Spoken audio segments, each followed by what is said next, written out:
stories and psychological insights into women who fall in love with incarcerated men, delving deep into the emotional and psychological realms of relationships formed behind bars. The phenomenon of falling in love with someone who is incarcerated is as complex as it is compelling.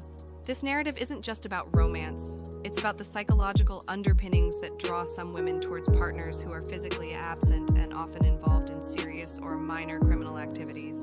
This article explores the personal stories and psychological insights of women who embark on these unlikely relationships, distinguishing between those attracted to men incarcerated for minor acts of rebellion and those serving time for more grave offenses. Psychological profiles, understanding the attraction, the lure of the bad boy. Myth, romanticization of danger. The media often portrays bad boys as misunderstood heroes who need just the right person to reveal their true goodness. This narrative can be particularly seductive to women who perceive themselves as nurturers or rescuers, capable of seeing and rehabilitating the good in others. Thrill and excitement. The thrill of engaging with someone who has lived on the edge of society can be an adrenaline boost that compensates for a mundane or overly controlled life. This thrill often plays a significant role in initial attraction. Empathy and understanding. Shared vulnerabilities. Women who fall for incarcerated men often identify with perceived vulnerabilities in these men. They may see parallels between their own experiences of pain or neglect and what they imagine are the experiences of their incarcerated partners. Deep emotional connections. Communication in these relationships often involves intense, soul-bearing conversations that can create strong emotional bonds.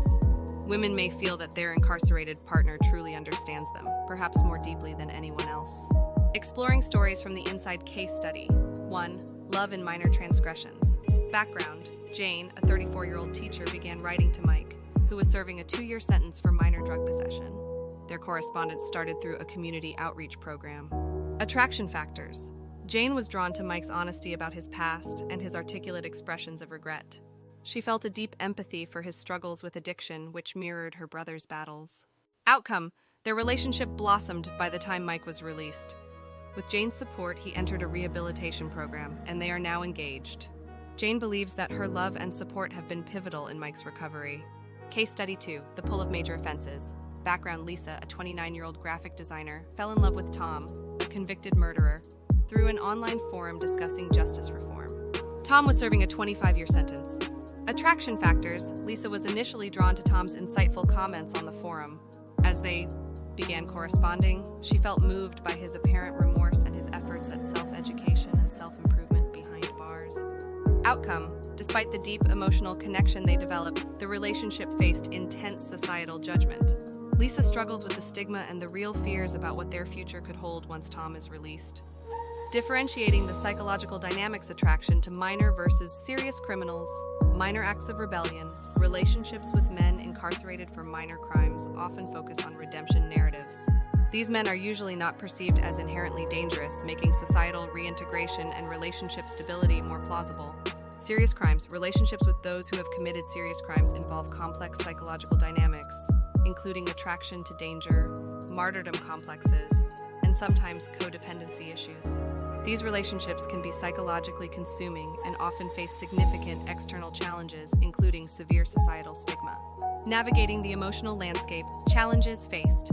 Societal judgment. Women in love with incarcerated men often face harsh societal judgments.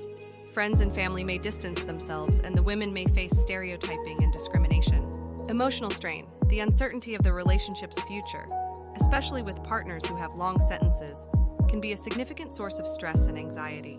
Coping strategies. Seeking support. Engaging in support groups with similar experiences can provide comfort and practical advice. Counseling can also help women navigate their complex feelings and relationship dynamics. Setting boundaries. It's crucial for these women to maintain boundaries that protect their emotional and financial well-being. This includes having clear limits about what they can and cannot offer their partners. Conclusion. The relationships of women with incarcerated men are multifaceted and rich with psychological complexity. Understanding the emotional drives behind these relationships is crucial for providing support and addressing the biases these women face. Whether dealing with minor acts of rebellion or serious crimes, these women often navigate a path fraught with emotional and societal challenges. Acknowledging their journeys and providing them with the respect and support they need is essential in helping them forge a path toward a hopeful future, whatever it may hold.